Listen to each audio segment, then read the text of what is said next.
this video, we'll talk about naming of alkyl halides. As you know, they're also called haloalkanes. In fact, the alkyl halide category name reflects the name of individual alkyl halides in the common system. In other words, methyl bromide alkyl halide, and the haloalkane generic name reflects how you do it in the IUPAC system. Bromo, methane, haloalkane, and so on. But we'll get more detail here in just a minute. Before you continue, please read section 8.2 in the book, pages 287 to 288. It explains the naming systems. So, common system follows the pattern of alkyl halide, as I said.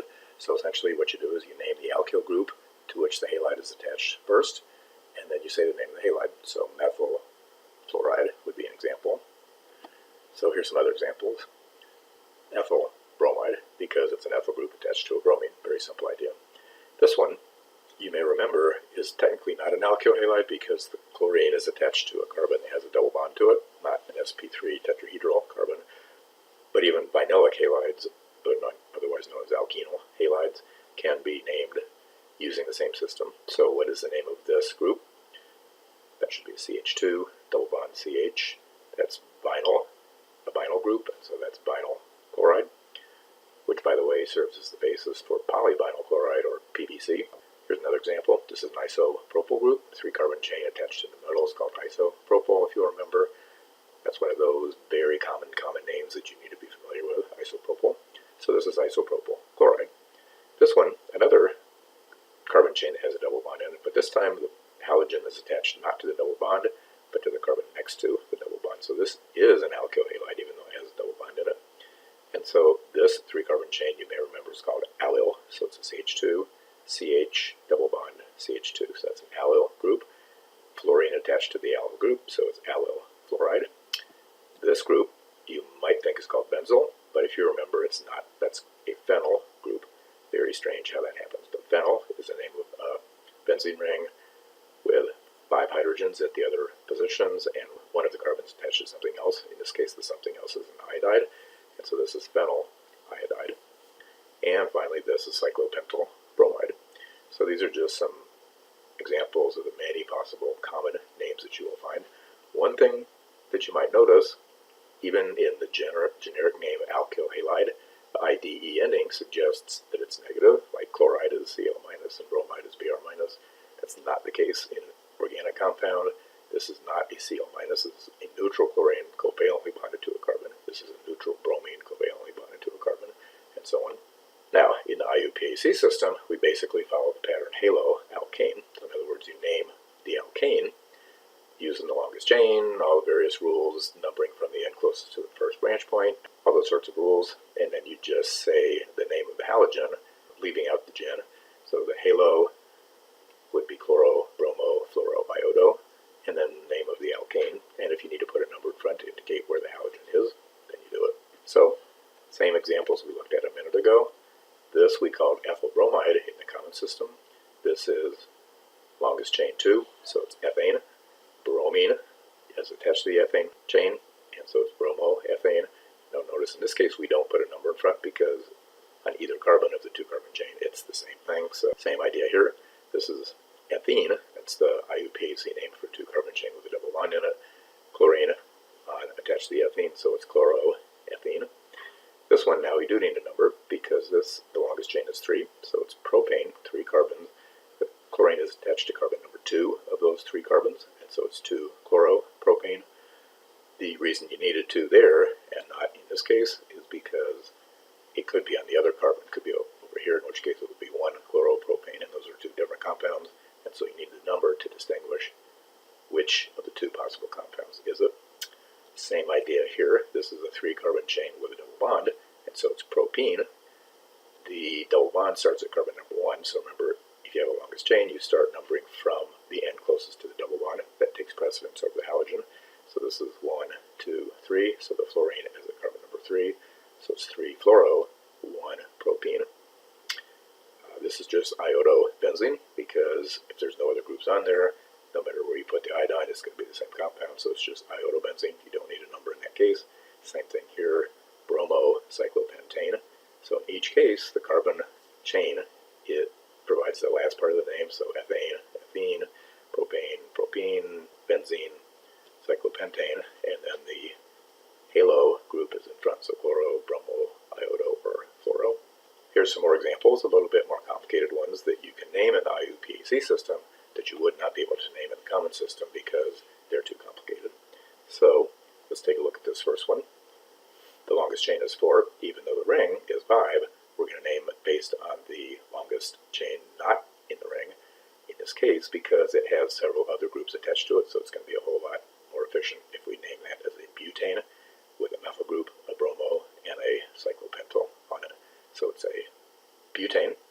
We're going to number from this end because it's closest to the first branch point, that being the cyclopentyl. So cyclopentyl is on carbon number 1, the bromine is on carbon number 2, the methyl group is on carbon number 3. So putting them in alphabetical order: 2 bromo, 1 cyclopentyl, 3 methyl butane.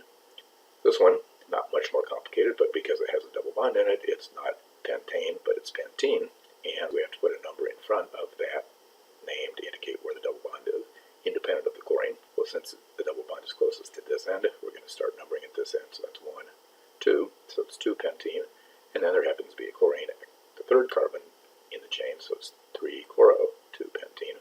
Now the Z is a stereochemical designator for the double bond, and remember that when we're using the IUPAC system, technically we don't use cis's and trans, we use E's and Z's, and this is Z because the heavier group on this end of the double bond is the methyl group as opposed to the hydrogen, and the heavier group on this end is the chlorine, and since the methyl group and the chlorine are on the same side, like a C shape, it's Z. This is trans, 3 iodo, 1 ethyl, cyclohexane. So how do we number this? Since all we have is an ethyl group and an iodine, how do we decide which one is number 1?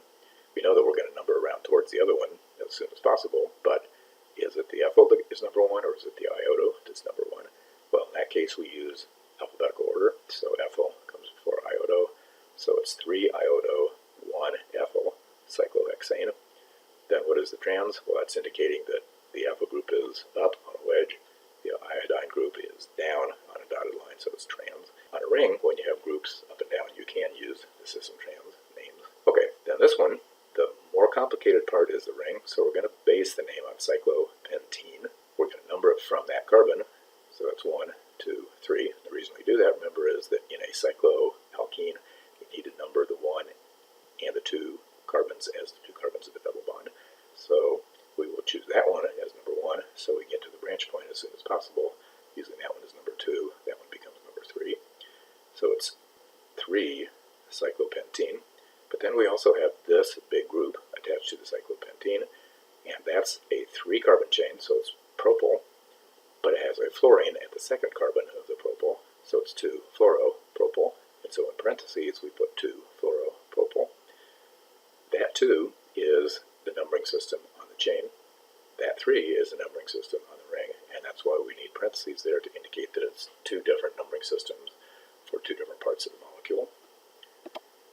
So what I'd like you to do is stop the video and see if you can give both an IUPAC name and a common name for the first molecule and just IUPAC name for the second molecule, because the second one is too complicated, it doesn't have a common name.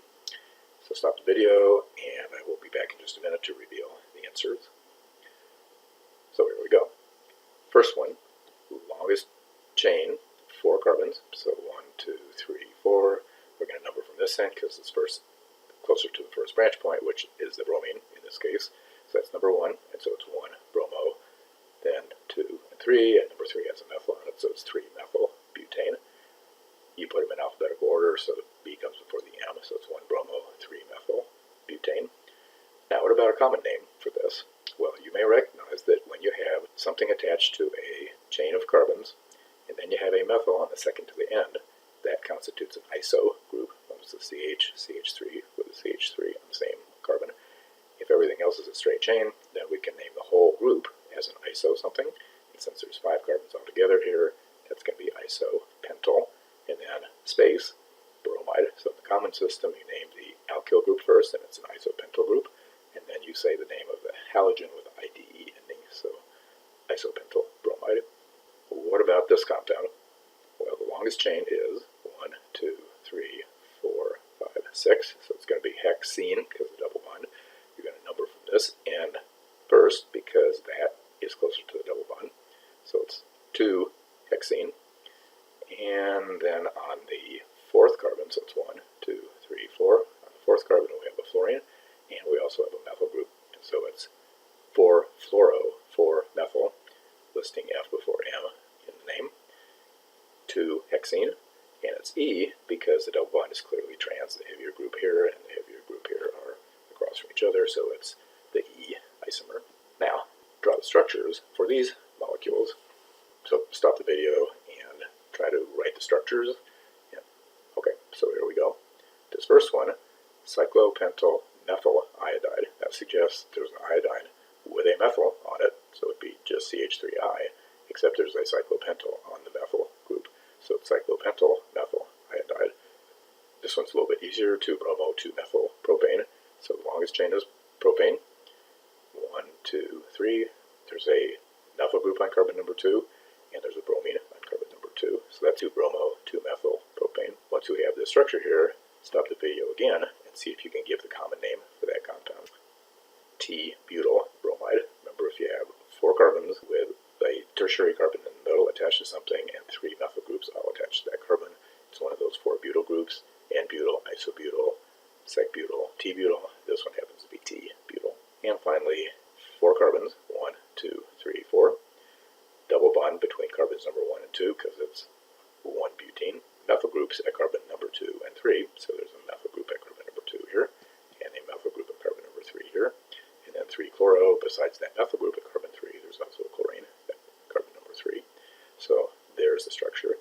Now, of course, with any of these, yours may look a little bit different from mine. You may not use stick figures, you might use more condensed formulas, you might have yours backwards or upside down, or all sorts of different things. As long as you have 4 carbons with a double bond between the 2 carbons on one end of the 4-carbon chain,